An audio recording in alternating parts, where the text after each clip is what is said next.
From born to be free, to born to feel free, from motherless to motherfulness, from a culture of grace to a culture of love, and from history to her story. Welcome to Season 4, where we are going to break the spell of the internalized witch hunter, aka patriarchy, and birth together matriarchy, remembering the way of the mother.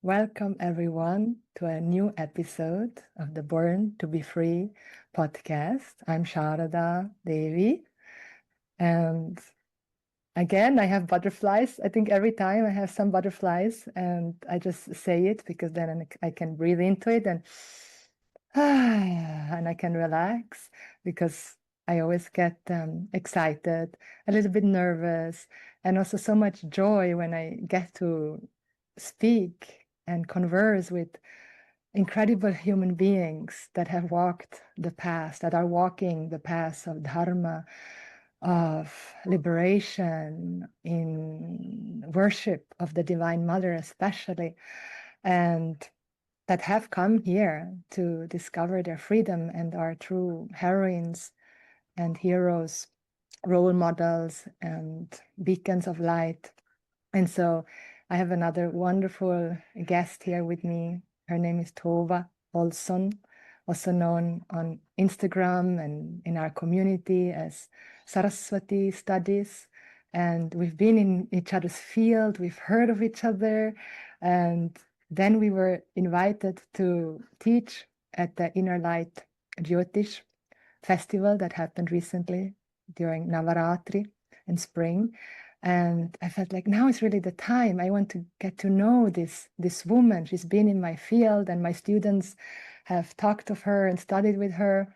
And who is she? And so I joined your class, Tova. I watched the class, and I was just like, my heart was feeling so much joy and reverence for how you shared the Devi Mahatmya, and when you gave the Mahavakya.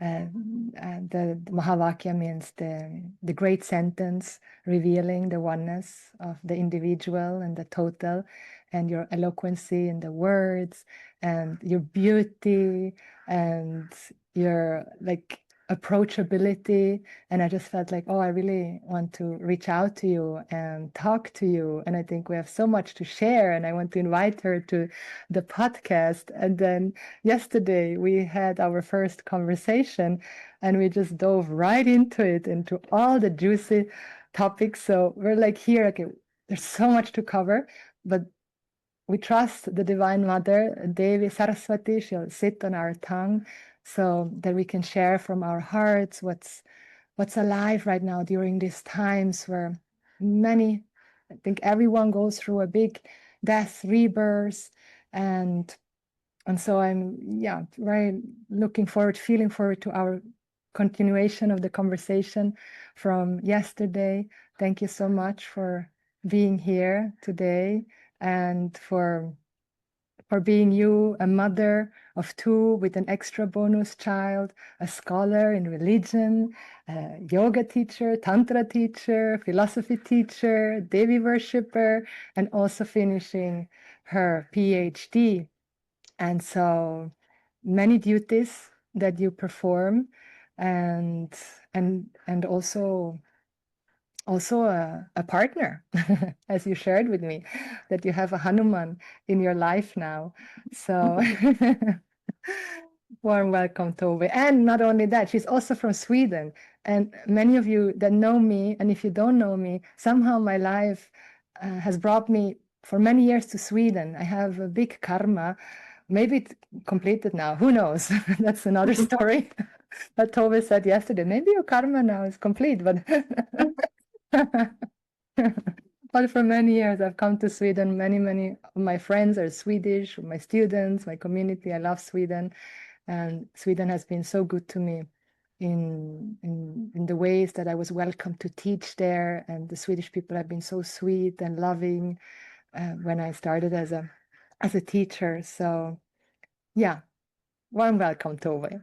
Oh, what an introduction. Thank you so much for for bringing me into this beautiful space, Shara. And it's so wonderful to speak with somebody that knows how to pronounce my name and who knows how to pronounce the name of Saraswati, which is not always, the case either. Thank you so Yeah, yeah. Thank you. So, well, I was waking up this morning and somehow Saraswati said, ask her, start with asking with moksha, about moksha. And then diving into all the other topics that we said we want to discuss. But somehow, yes, when you hear the word moksha, much. what comes to you in this moment? Well, when we touched upon this subject yesterday, we spoke about how well, we didn't speak so much about it, but I thought about how my approach towards moksha or liberation has changed since I Mm, became a mother and since I became a worshiper of the goddess. mm, And we can return to that. But what I understand from this word moksha, one of the things I heard about it a long time ago is that this word means when you in that tense moment when you draw the bow back and you're ready to release the arrow. And mm, when the arrow is released, that is moksha, right? That moment when there is no more tension, mm, right? And the arrow is mm, released. And so I often think about how there are many, many, many moments in our life when we release tension, right? mm, mm, And that all of these moments are micro mokshas in a mm, way. And so we often think about that great big liberation. We will be eternally liberated, right? But over the years of sadhana, I realized that this doesn't happen just one time. It happens many, many, many times, and we become progressively more and more liberated into our creative expression, right? mm, And mm, so I think every time we can, exhale through the mouth, release the belly, come back to Ganesha, or come back to our own playfulness or creativity, that is a micro form of liberation. mm, And that's what's coming to me in this. mm, Yeah. mm, mm. I love that. Mm. Yeah, moment to moment to liberate ourselves from the tension that Yeah. we carry, and the tension is carried in our bodies. So Mm. unless it's the knowledge is embodied, Yes. Yeah. questionable is it really, Mm. have we Mm. attained moksha? Mm. Mm. Yeah. Yeah. So yeah, let's dive right into it. Motherhood. Yeah. Let's go. Let's go. Let's go. Motherhood. I yeah, I shared with you what I went recently through, that I got pregnant and that I chose to abort.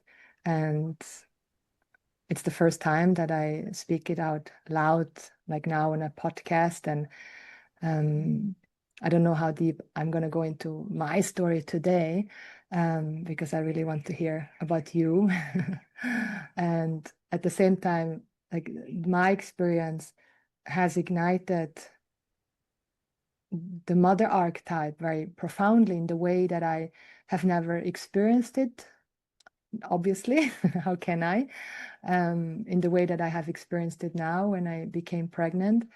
And I had the opportunity to meet many fears that I wasn't aware that were there in my body up to that moment when I got pregnant. As you know, I've been or I don't know if you know, but I've been studying for many years Vedanta and being a Devi worshipper, and the knowledge has been prolifically handed over to me. And at the same time, there was so much trauma in my body, including sexual trauma. And Mm.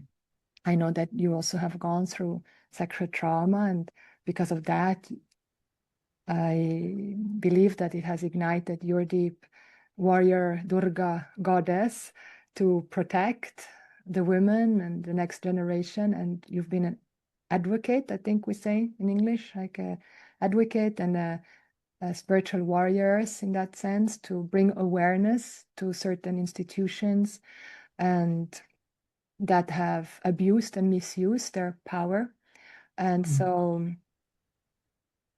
we're sharing that background of sexual trauma, and now also, like, being a mother. You are a mother already of two, and you shared so intimately with me your experience of how that impacted you and is still impacting you in one way, seeing your child and remembering the father, and now getting to fully love and embrace, even though the child reminds one of that person, obviously. And so, like, yes, and for me, like, I literally believed, even though I didn't fully believe it, but a part of me believed that I would not be able to gain moksha if I would become a mother. And so that was one of the big purges that I went through, because it brought me so deeply in touch with the mother archetype and seeing the vision of oneness so prolifically in that motherhood archetype that I got to experience. It was actually so touching and so moving. And I was like, how could I not gain mokshas? First of all, we are already free here and now, so there's no becoming really. And so secondly, yes, in the relative, like you said so beautifully, releasing the tension more and more and more. Yes. And yes, also that motherhood can bring a lot of tension, especially in these times that we are living, where we don't have a structure, a society, a culture, spiritual traditions even that support motherhood, when really motherhood, I believe to say, is the most sacred offering, or one of the most sacred offerings that we can offer to the goddess, right? Being that vessel of love and going through that portal of birth. I also got to experience birth because I was so late in my pregnancy. I couldn't decide. I couldn't find my true answer until the very last second, basically. And then, because I was so late, I needed to go through the birth. And so I got to experience birth, and it was one of the most excruciating moments of my life, but also one of the most empowering, because I was able to purge so much of this inherited shame culture, and at the same time then really feeling the force of Shakti running through me, and knowing that the mother, she just loves. She would never judge, ever. She heals through love and support and understanding. And I just felt all my sisters there with me, like holding me and loving me and understanding me. And through that visualization and the goddess, I was able to go through that very painful experience. And then I had the blessing to be supported by an incredible woman, Anna Maria, through a postpartum of almost 2 months, to take care of my body, take care of my womb. I even started to eat meat after 24 years, something I thought I would never, ever do.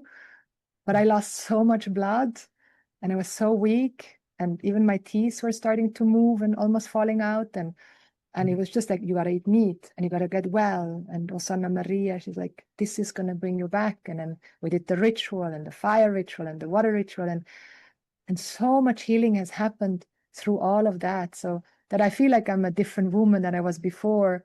And then speaking to so many women that have gone through abortion, actually, so many, and also motherhood, that is an essential part of life and often so excluded from and misunderstood from the spiritual path. And now there's a big rising of the feminine and the goddess, and she's rising, and we're bringing that awareness in. So yes, this has been on my heart, and I just feel so honored that I get to share this with you and that you are there to listen. Thank you very much. I just feel somehow that you can really understand me. Honor. Yeah. Thank you. And thank you for your vulnerability and for sharing this here for Mm, the first time, even though mm, we spoke about this yesterday. mm, Yeah, I feel mm, very, very honored. And the first thing, I had chills all over my body, even my head when you spoke. Um, but it's so heartbreaking. Like it always almost brings me to tears when you first said, I believe that I could not reach moksha mm. if I became a mother. You know how deeply, deeply messed up for all of us that we're part of these traditions that mean so much to us and that have blessed us so greatly, but that also gave us these types of thought patterns, right? And I carry the same ones, even though we come from different traditions. When I first became pregnant, I was 27, which is not that young, but it's quite young in Sweden to have your first child at 27. Even though a few generations back, of course, it wasn't, or even my mother, she had her first when she was 19 or 20. But for me and um, what I was surrounded by, it was quite early. And also, I was like, a hardcore practitioner. Mhm. Like I would rather spend all of the hours of the day and maybe the night as well just doing my sadhana.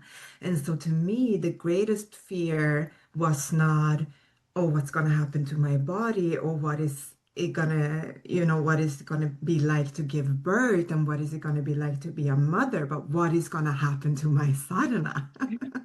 And then after my first child, I was convinced that this is it, right?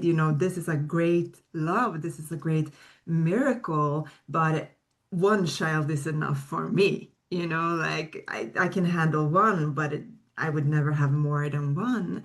And then it so happened that I became pregnant again a few years later with my daughter. My first child was a son.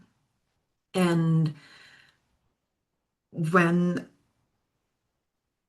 I knew that it was a daughter from the beginning. I could feel her in my body and I wanted her. I felt that she wanted to come true. But in the process of that pregnancy, I broke up with the father of my children. And so it was a pretty lonely and painful pregnancy Mm, and a pretty lonely and painful um, first months with a 3-year-old and a newborn. And mm, so mm, definitely my life became very um, small in a mm, way. mm, I could only stay with my children for quite a few years. But I felt like that pressure cooker, now I know it as the goddess Tripura Bhairavi, one of the Dasa Mahavidyas, the one who really brings a lot of limitation into our lives. But when we have a lot of limitation, a lot of fire can also be created. Right. And so what happened to me in those years is that even though I had very, very little time for practice, all of the time that I had, I gave it to sadhana. mm, So before I had many, many hours a day, but I also, to be honest, even if I was always a person that didn't like to waste my time, I didn't even have social media for like 10 years before Saraswati convinced me to open up that account, and she's been ruling it ever since, Coming back to that time, I did waste a lot of time before I had my children, even though perhaps not compared to other people, mm, in comparison to myself. And from the moment I had them, and I had both of them, and I became a single mother, I just, if it was 15 minutes I had, 5 o'clock in the morning, or if it was half an hour, 11 o'clock in the evening, whatever it was I had, that was for sadhana. And of course, I also missed other spiritual practices that I had, like writing or, other creative expressions that had to come later. For then, it was just sadhana and also spending a lot of time just listening to the online teachings of my teacher, Sally Kempton, who passed away a few years back. And so she was a great support for me throughout those years and also, yeah, the kind of the lifeline mm, of my sadhana at that point. And I don't know if this is just what happened in my life, the sequence of my life. But having spoken to other yoginis, I can also see that specifically giving birth to a daughter can really be a very powerful goddess initiation. Mm. Because, when I only had my son, and also when, there was still a partner in my life, even though he wasn't the greatest partner, he was still there. I had more time and I was very much focused on like a Shiva-like sadhana. I still had that thought of, as you said, moksha, liberation, transcendence, that was still in my system. But from the moment I had my daughter and then really entering into a real householder life, even though, of course, I always had a householder life, but now it became more extreme. I had to find my practice in everything that I did, right? So naturally, I chanted mantra when I was doing the dishes, or when I was breastfeeding my daughter, or when I was staying up all night nursing her, that just became a part of it. And of course, I also learned to I think before I had, like, there was a separation between my love for God, my love for the divine, and my love for a partner or the child or whatever it would be. And I always felt conflicted in a way like, oh, do I have to give up or sacrifice my love for the divine in order to be able to love this partner or this child, and that's what a lot of spiritual teachers had told me as well. But I realized over those years that I could love the divine through my children, and that is, of course, the most natural thing to do. And so as my love just expanded, that it wasn't just my love for my children or the capacities of my love to expand it. Of course, my bhakti, my devotion to the divine, also expanded. And so sadhana started to kind of sip into every aspect of my life instead of being limited to my yoga mat or my meditation practice or the time I spent with my teachers or with my students. And yeah, it became holistic. It became holistic through Devi sadhana Mm. and through the birth of my daughter. Mm. Mm. Mm. Mm. Mm. Big Yeah. sigh. Wow. Yes, big exhale. Hmm. And I'm also like I feel like the women that are gonna listen to this and how they will be soaking it in because I Hmm. know this is a topic, at least in our community, and I can imagine that it extends to other communities, this big question. And I want to say, like, my decision at the end to abort was not the fear that I couldn't gain moksha. I feel like I moved through that belief, and Hmm. I clearly could see that that is not true, because first of all, that we are already mukta purushahas, we say we're free already here and complete paripurnam, and so there's no real gaining. So what is there for me to be afraid of? And one of my teachers also, she said, like Sharada, don't, if you tell me you don't have this knowledge, like tell me you don't have this knowledge, meaning tell me you don't know that you truly are free. And I'm like, yeah, I cannot say that. Like I know without the intellectual knowing, but the essential nature of oneself as being limitless here and now because of the grace of these teachings.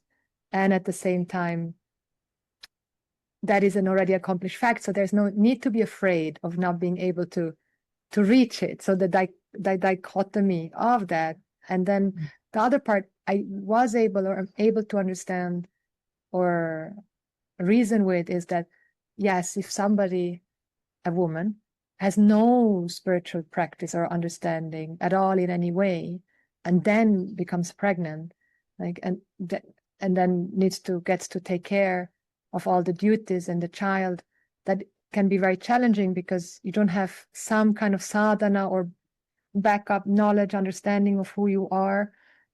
And so then everything that you're experiencing is the reality and completely real. And so then I can understand that that can be very challenging if there's no spiritual background at all in And any way. also, and Yeah. also the attachment, as we spoke about That yesterday. I the think, attachment. yeah, the Yeah. attachment becomes great. Mm. You know, that is, I mean, I was never scared of death Yeah. before. I had no fear of heights or whatever it might Mm. be, you know. I was kind of a careless person before Mm. I had my children in that way. Not careless in my Mm. relationship. I was always a person that could see the consequences of my action. Mm. And so I was very careful when it came to how I treated the earth and the human beings and the animal plant beings around me. But Mm. I was careless with my own body, you know. Mm. But when I became a mom, Mm.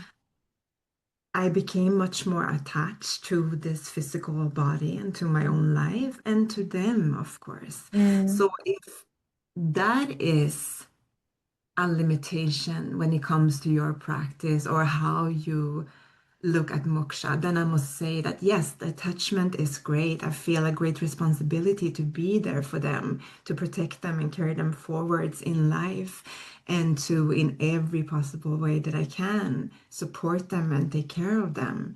You know, that is a Mm. great, yeah. Mm. Yeah. Yeah. Yeah. Exactly.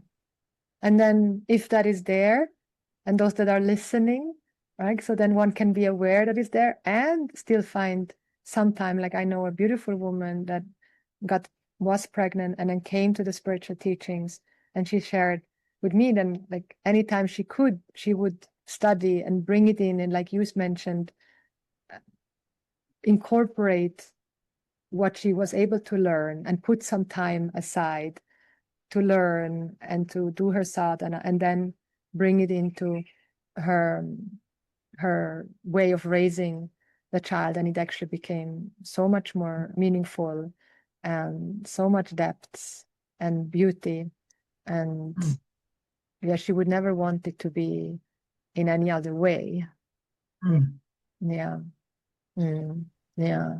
Think that's what most of us that walk That's this path have in common, you know, yeah. that we do not regret because we Yeah. see the perfection of this moment and Yeah. we see where the goddess brought us and all the lessons that she wanted to teach us, you know. So Yeah. there's just a complete surrender and gratitude for this moment. Yeah. That's why we cannot regret those things, even though, yeah, it might have made life a lot more difficult for us. Yeah. Yeah. Yes. Yeah. Yeah. Yeah. Yeah. Yeah. So valuable to dive into this topic. And yeah, so what I also saw, like the change of the body, that was a big one to purge, seeing how the body changed and became bigger very fast. And Mm, then like the fear of not being desirable anymore, and losing magnetism and attraction, which again was such a fascination for me, because anytime before I would see a pregnant woman, like we call her Garbhini Devi, I was just like, she's the most beautiful woman on earth, radiant, juicy, magnificent. But then when it happened to me, I was so scared. I'm like, why don't I feel like this with myself? And I see another woman, I'm just like, in mm, awe. And so I can see the beauty and the radiance. But then when it was happening in my own body, it was very difficult to see that beauty. And then eventually through my sadhana and through doing the self-love and self-care mm, practices and Devi Upasanas meditation, then the beauty also started to be visible and felt by me. But it that was a very big one as well to purge mm. through. Um, yeah, yeah, And it's, I mean, it's not just pregnancy, right? We do yeah, this all the time. We look at yeah, other women and we admire them and we see the beauty and we see the best in them. yeah, But we find it so hard to see that in ourselves. And so we spoke about this yesterday too, mothering ourselves, yes, right? Those of us that have that strong Durga archetype, it's so easy for us to go out there and protect women and be the voice of women and you know, fight for the justice and the rights of women, but then mothering ourselves is quite a different thing. Yeah. So I think one thing that happened when I had my children, because, Mhm. I was teaching 21 yoga classes a week before I Mhm. had the kids. I was, literally all over the place. Uh-huh. And, back in the days, we weren't very well paid. And yeah, the body was definitely taking a toll. So what happened to when I got pregnant is that I received a stronger no because of my children and that they needed me. I could say no to all of the other people that claimed that they needed me, that didn't really need me, but Mm. that wanted me for the moment, you know? Yeah. Yeah. Because I think that many of us also, overextend our boundaries. And Yes. we need also something for us to be able to contain and draw back and say, no, this is just for me or this is just for my children. And Mm. yeah. So for me, that was also something that happened to the children is that I had a greater possibility to say no and then to find other ways to work that Mm. actually were a lot smarter and more Mm. sustainable for me. Mm. Right? Mm. Though I felt limited at the moment, Mm. that's how I opened up my online school. All of these things happened also because I was in the pressure cooker of constraints. Right? Yes. Yes. Again, the Devi came in the form of constraint, and then through Yeah. the limitation, you Mm. found your Shakti, and so Yeah. much you have been able to birth and sustain through all of that. Yeah, it's Mm. incredible. Yeah. Yeah, and the other aspect that another I'm just now that is just coming right now. So I'm just going with the flow. So the other So, layer, because I'm sharing like all the fears that came up and that I was meeting one after the next in that pregnancy. And the other one was actually that was not a fear. So that was actually an opening of I was the body, me, I was so open so that I could process certain sexual trauma that I hadn't been able to process before. So I had for 25 years or more a dream about a man coming into my room many, many nights. It would come, the same dream, the same scenario, but anytime before he could come into my bed, I would just wake up screaming and mm. crying.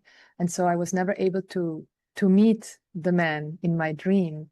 And then when I was pregnant, I actually went to a water temple here in Bali. My Ayurveda doctor recommended to go to the water temple because I told her about the dream. It's coming so much, that dream right now, and if it would affect the child.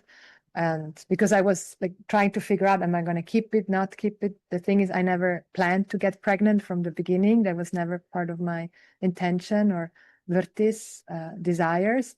And then, even though I have done fertility awareness for many years and checking my cycle and checking my mucus and then that it happened to me, there was also so much shame. Like, how can it happen to me after so many years doing natural fertility awareness and being a sacred sexuality teacher, and then it just happened? So that was another layer to purge. And I'm just saying it if it happens to other women, because like we have all these ideas and expectations of ourselves that we need to be something. And then when these things happen to us, we feel so bad about ourselves. But it can happen to everyone. And it happened to me that I got pregnant, even though it wasn't really in the timing, but somehow it did happen.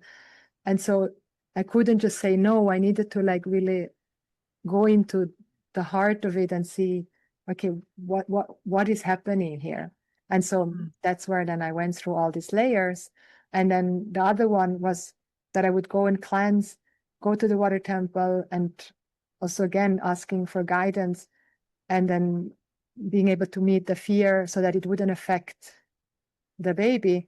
And then one night I went to sleep again. And then that night I had a lucid dream. Basically, I was able to direct the dream and say now to this man in my dream that came for 25 years, okay, I'm ready to meet you.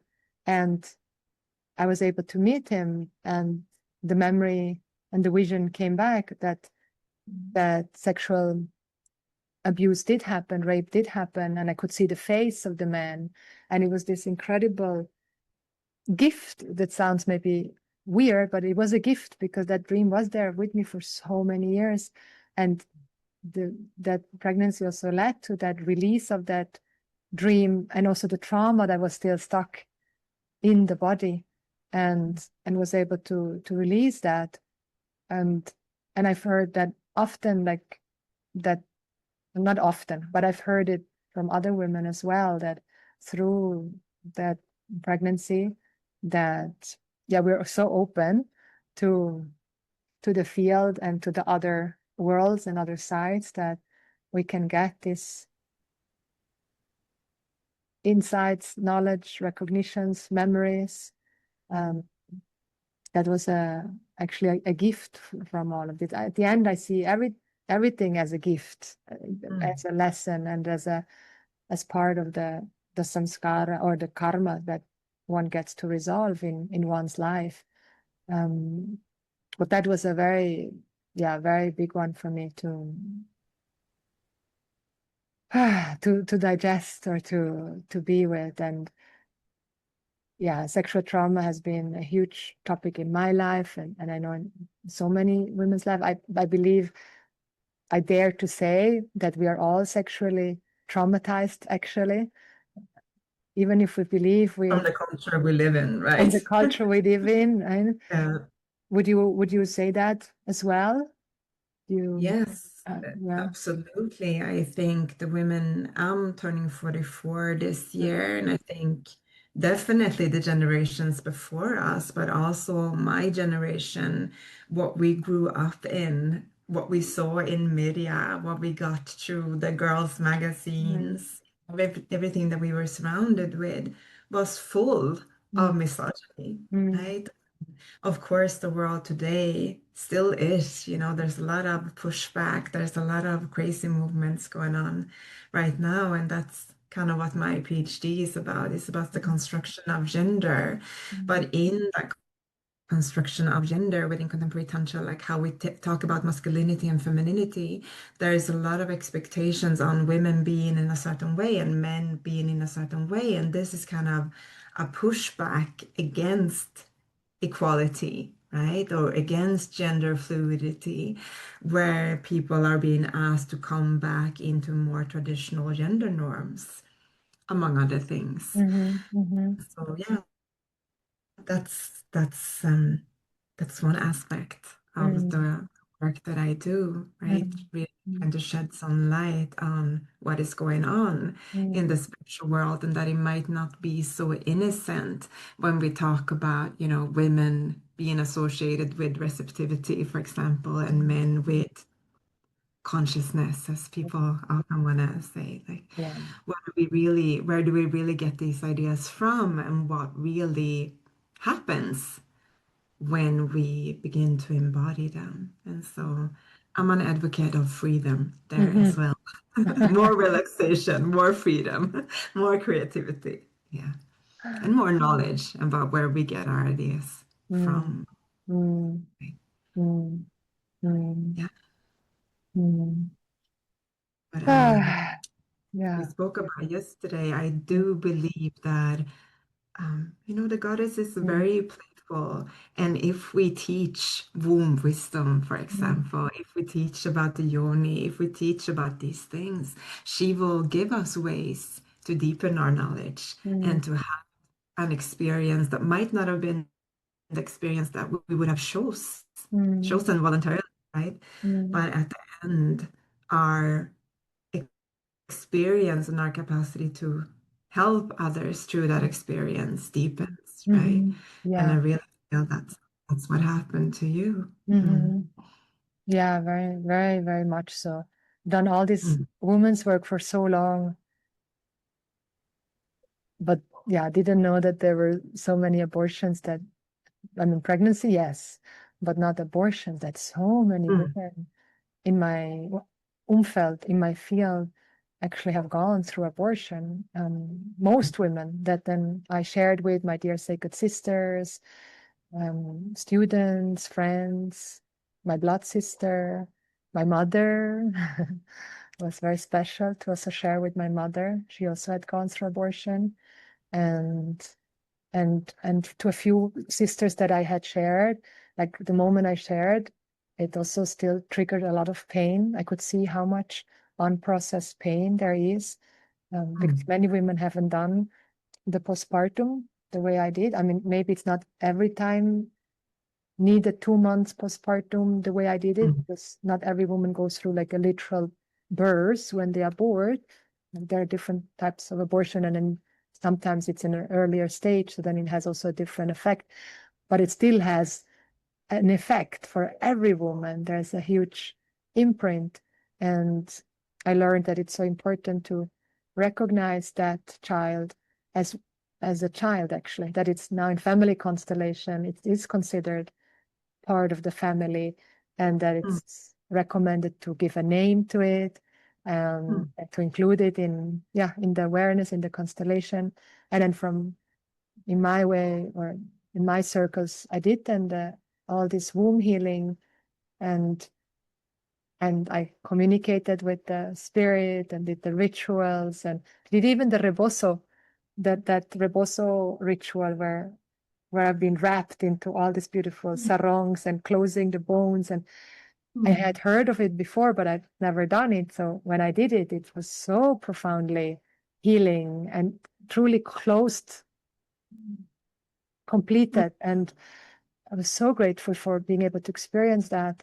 And that's why I want to speak to it also, because I've seen when I've spoken to my sisters and students, there still has been a lot of unprocessed pain actually around abortion, so much grief that hasn't been processed. And it's such an essential part of women's work and healing and empowerment. Mm. And And so much yeah, lost wisdom, right? yeah, so much love. As you know, here in Sweden, when you give birth, Yeah, basically out of the hospital the next day, yeah, and depending upon what kind of family and partner and support system you have, you're just expected to pretty much bounce back into yeah, normal life, right? And yeah, in my case, especially, I was, without a partner. My parents were just getting a divorce, and, they were busy with their own things. My yeah, brothers live in different cities. My parents do as well. They don't live where I live. And I don't think that my friends, many of them had children so many years after me that they came to me then and they were like, oh my God, I had no idea it was like mm, this, and how much you carried and how much you went through. I pretty much carried it by myself. And I mm, know it was a tendency of mine to be the one that could carry it all by myself. mm-hmm, That was something that I took pride in, and that was something the way I had been raised. But I could also see that I didn't really have a choice, and I also think that's why, having spiritual practice was so, life necessary for mm, me in mm, that situation. And so I do wish that we had those knowledge systems intact to really support women. mm, Um, After a pregnancy, and to be able to come back, because I had the experience when I gave birth to my first child. I pretty much gave yoga classes and dance classes up until the very last moment. I think it's wow, born 1 week early, something like that. And that, I just gave birth pretty much standing up. I think we came into the hospital half an hour before I gave birth. I did the whole work at home. It went on for several days and nights, of course, but I was so strong at that point that I just felt like, oh, this is just the beginning. I think it's going to get a lot worse. I was just breathing through the whole labor. wow, wow, And yeah. when we called the hospital because my water had broken, they were like, "Oh no, you sound so calm, and you're breathing so well." I was like, "Trust me, I'm giving birth." Because there's also so limited spaces in the hospital for women giving birth that they try to make you stay at home as long as possible, which is kind of, kind of terrible at that moment when you need the support.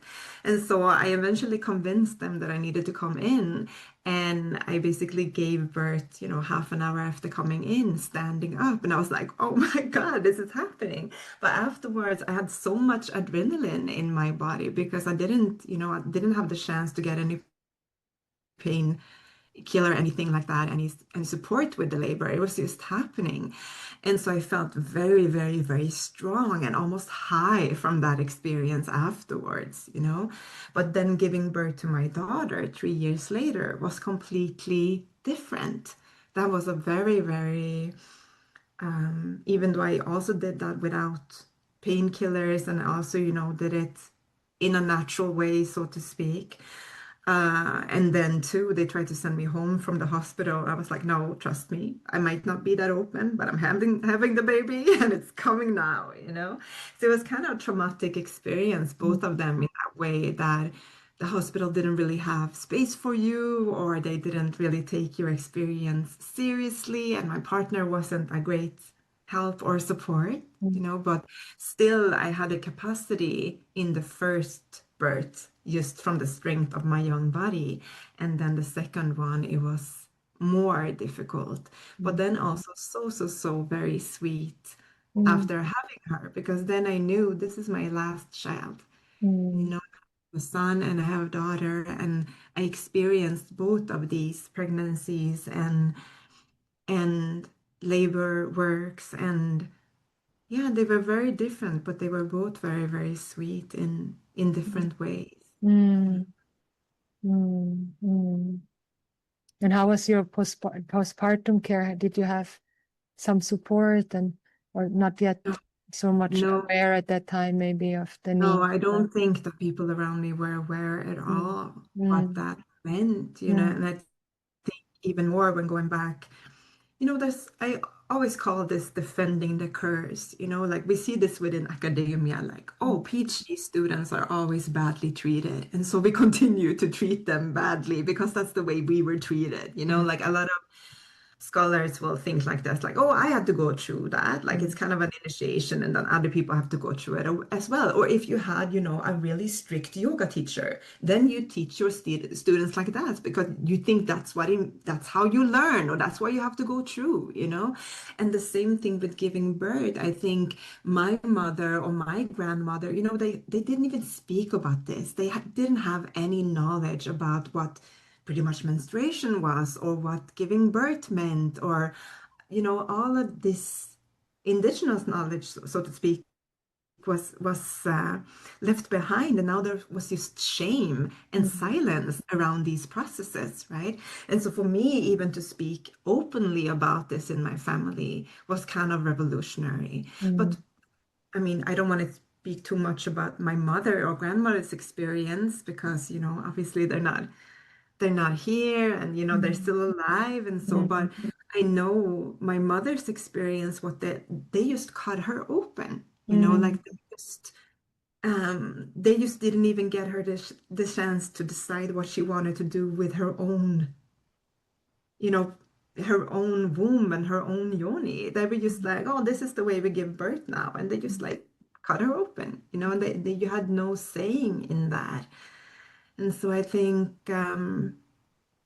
things are both getting better and worse, right? We're losing a lot of necessary knowledge, but we also become more and more skillful with listening to women within mm, a hospital environment, right? So there's the both end. mm, But mm, it's definitely, I think, even if you have the kind of birth that I had with my first son, they called him Usain Bolt when he came out because, he came speeding.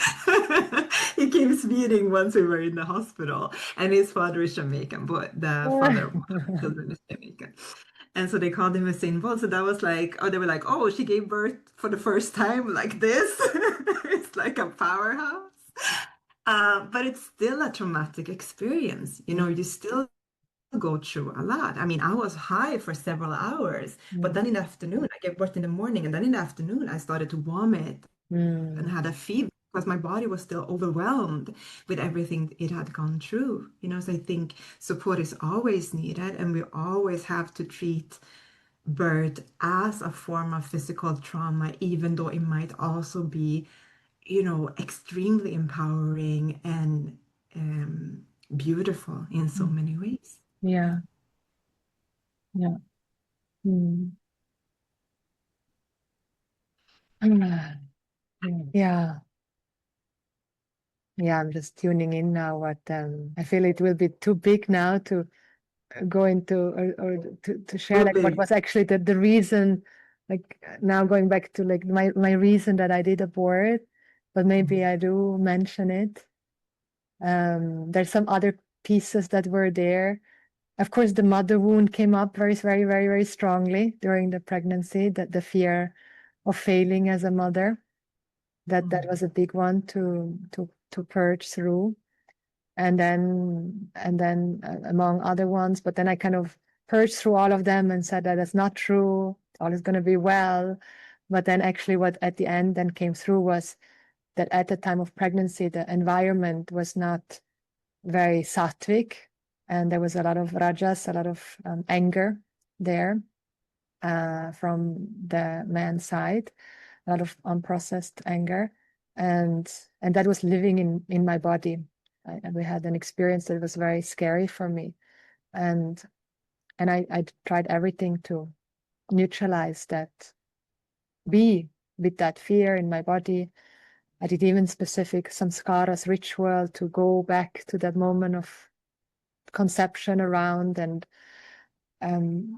to bring softness and release of that fear. But it was too strong, the anger from that was there around the time of conception.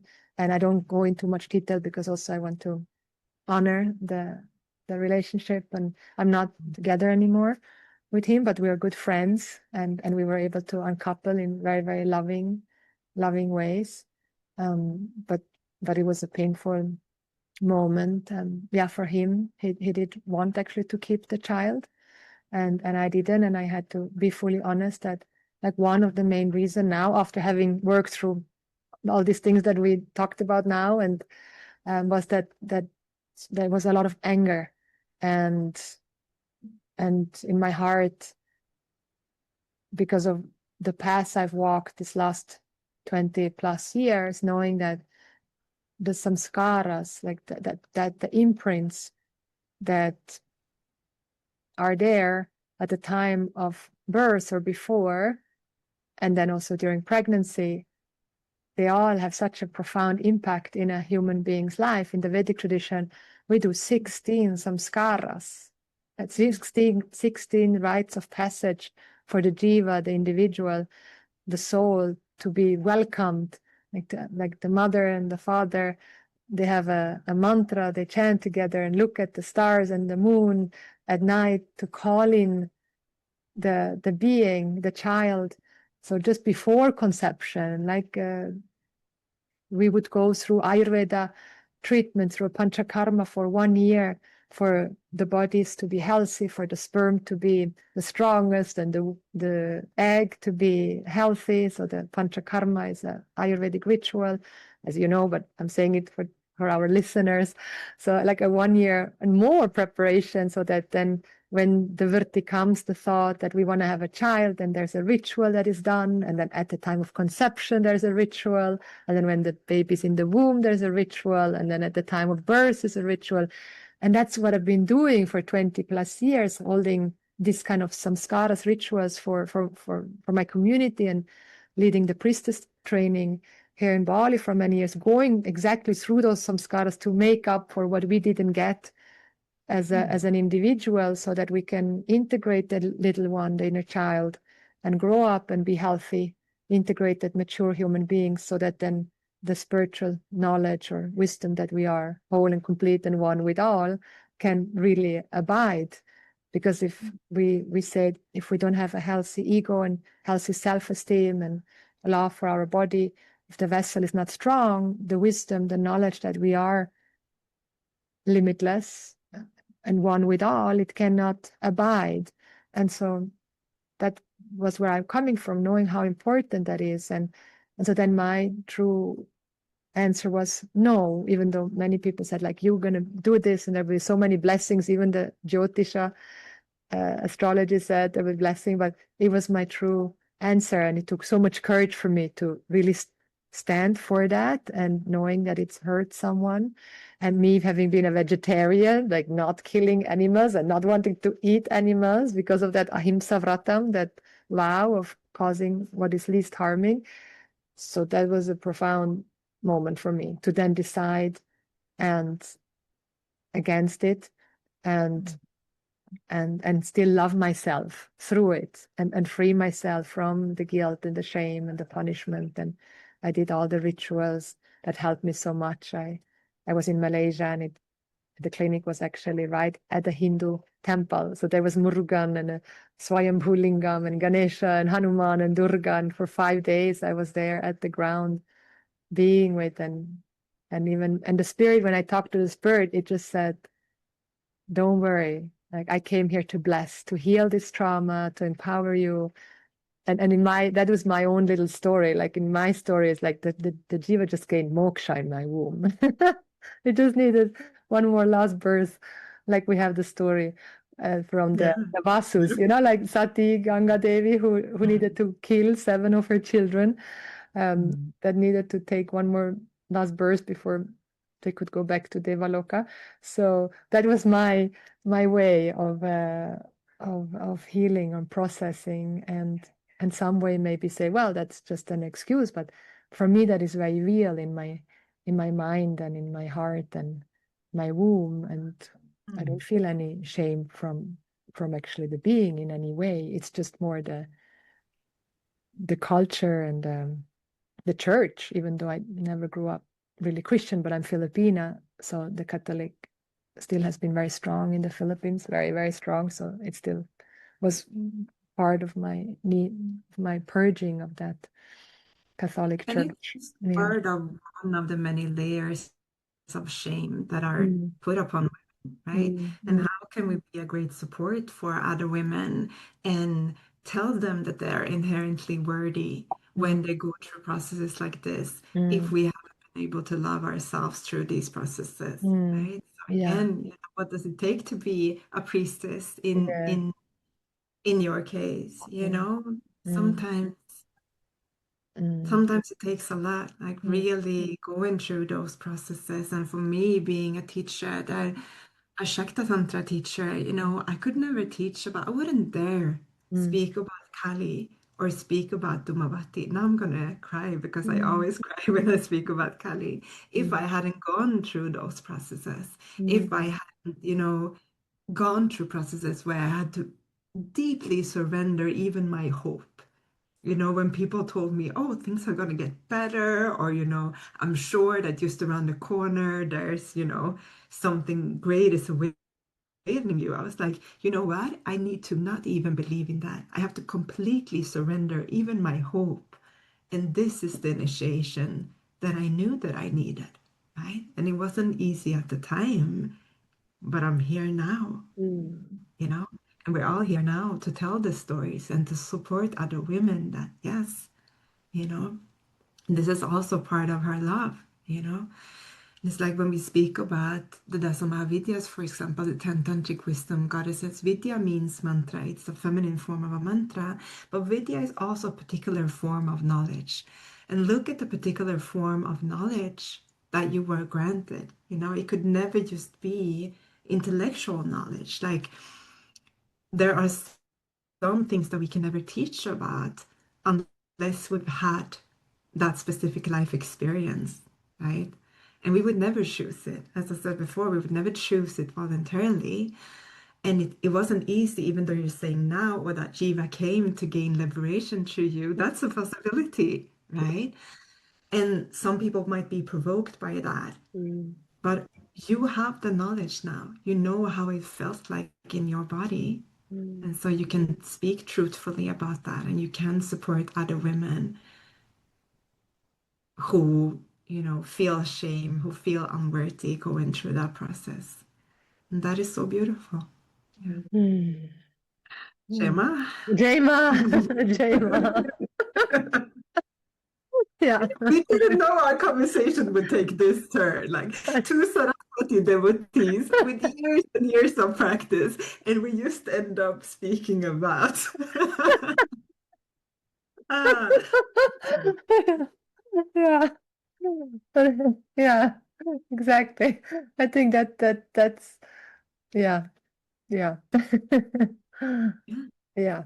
And Yeah. also you spoke about the motherhood and not knowing if you would be a worthy mother or a good enough mother, and especially those of us that had a complicated relationship with our own mothers, which is most of us, to be Yeah. honest. We know, I mean, at least that was my experience, and I think this is true for many women and men, that we end up, copying or repeating the patterns that we saw in our parents and that we didn't appreciate, and that it takes so much consciousness and so much honesty and so much humility to work through these patterns. And this is also a great, great, great lesson, right? To be able to face that in yourself, and also to start loving some of the patterns, to start understanding, why did my mother behave like that? What was she going through in her life? What age was she in? What was it like for her to be a mother of teenagers? Oh, now I can understand and respect and love that, right? Which I couldn't respect and love before. So that's part of it. But I think I also, I refer to Bhagavad Gita a lot. But one way that I could really relate to the Bhagavad Gita after I became a mother was that, when Arjuna is in the battlefield and he's like, oh, this cannot be my dharma. This cannot be my battle. This cannot be the way for me. And Krishna is just like, well, this is your dharma and go ahead and act now. That was really my experience of being a mother. Like I refused that dharma for a while. I was like, oh, yeah, okay, I happen to be a mother now, but what I'm actually good at is, being a yoga teacher. This is my dharma. This cannot be it.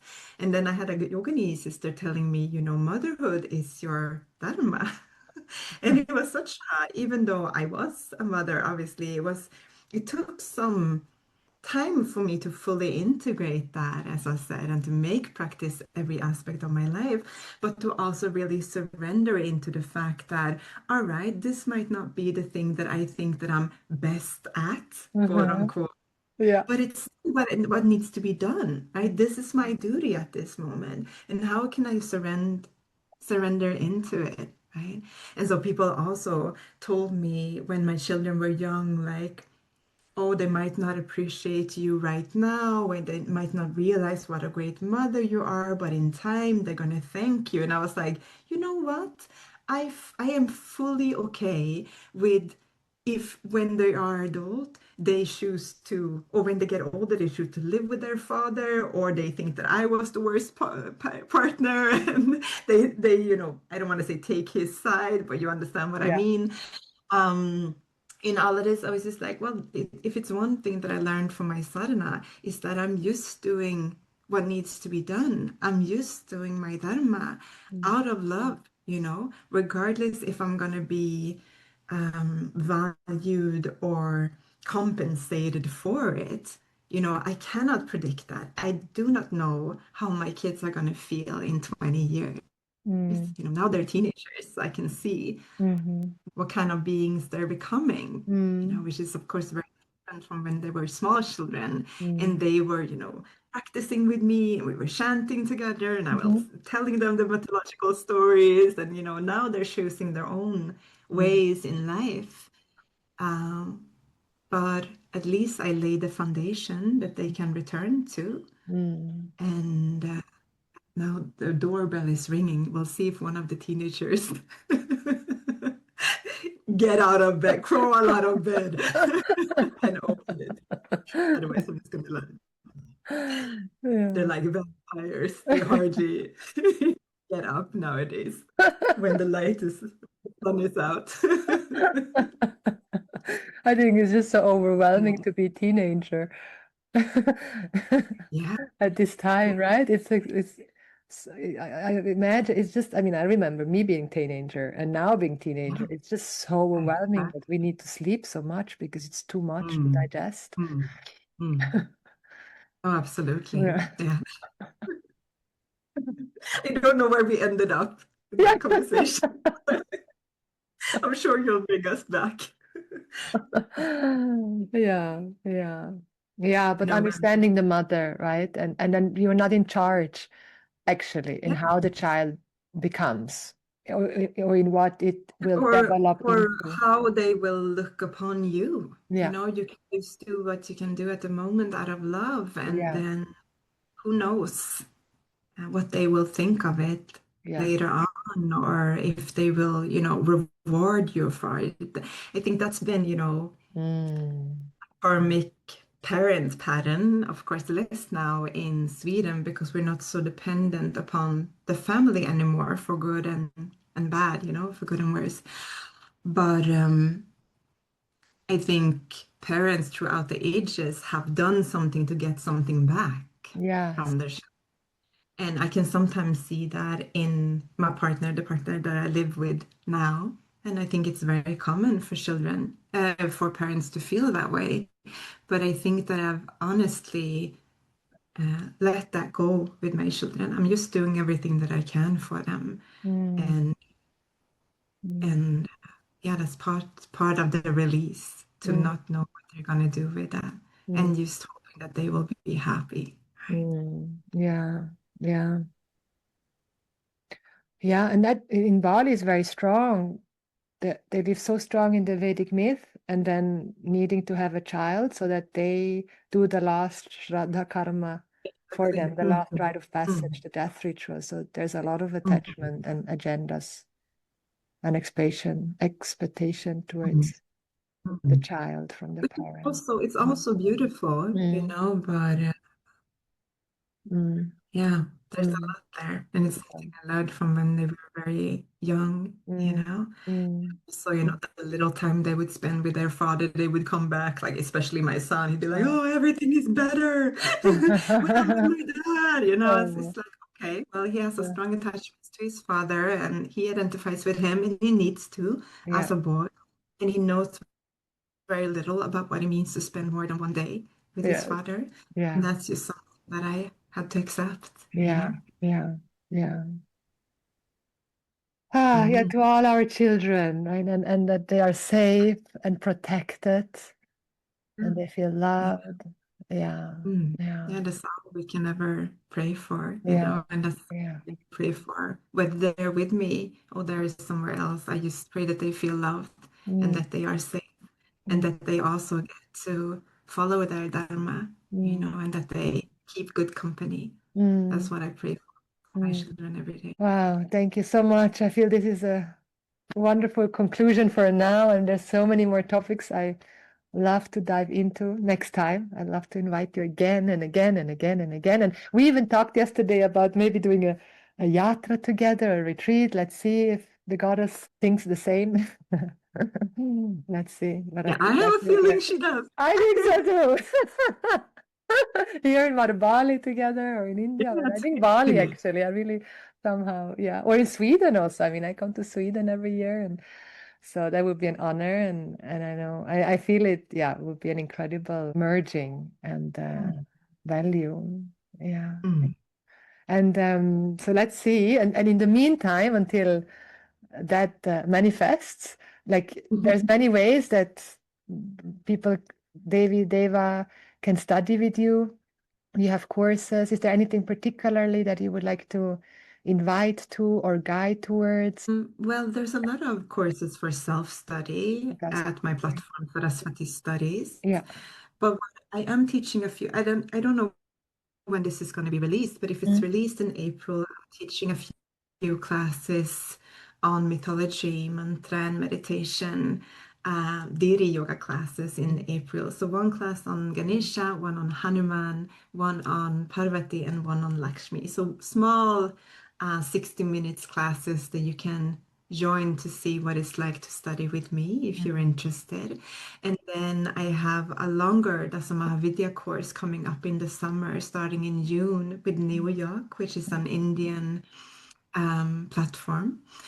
And then, of course, the Lakshmi Yatra to Sri Lanka in 2027. We would love to have you with us Yes, there. I would love to We'll see what.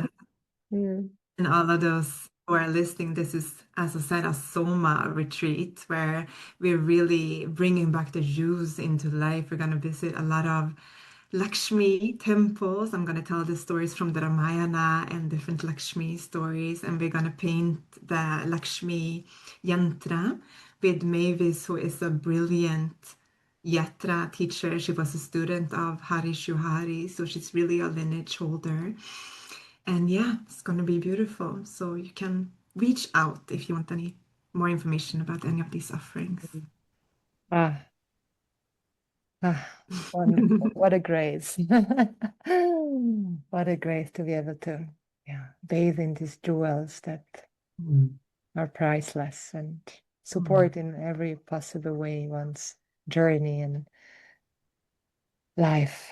So we will link all the links so you can find Saraswati Devi and maybe then the addition to Bali, our yatra. So we'll keep you posted. I do feel it very strongly. And so thank you so much. Tack så jättemycket. Tack så mycket själv. Thank you all the dear listeners and friends and community. If you enjoyed this episode, love to hear from you. Leave a comment, like it, share it with your community. It would mean so much to us.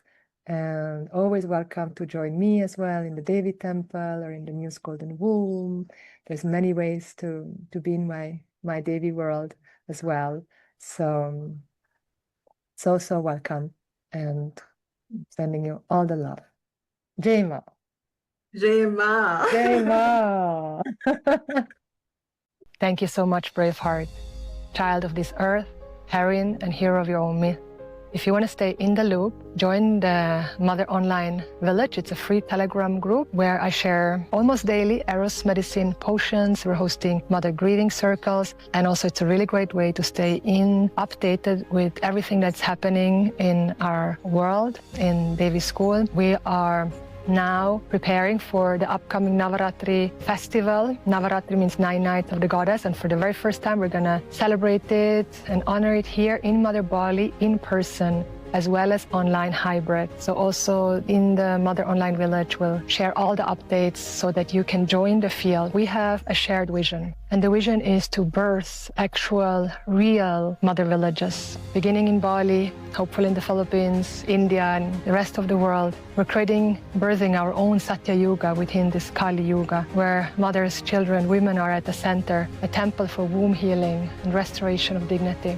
And if you are and feel connected to this vision, please join us in this movement. I also invite you deeply to join me this year for my 5-day Eros medicine journey immersion in Sweden and Portugal, where we're held again in the loving arms of Mother Nature, where we ignite the fire of transformation by being real and raw and authentic and sharing our deepest stories with each other, because that's the way how we grow and heal. And we're here to honor the womb of all wombs, the golden womb, our mother's womb, and our own womb, so that we can reclaim our sacred power. It will be an honor if you want to join me on this journey. And if you know that you have come here to lead and be a pillar and want to guide others to also breaking the spell of the internalized witch hunter and patriarchy, then join the waiting list for the Muse Golden Womb. It's my mistress, mother piece, basically.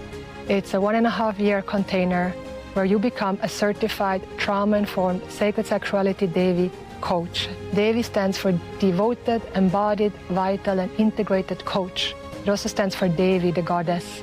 This here is where you remember that you are a goddess, that you are one with all, and that you are the key to freedom. So we're beginning end of the year 2027, and if you feel this fire in your heart and the turn on in your yoni, then book a call with me, a connection call, and it will be my greatest joy to take you onto this journey of a lifetime.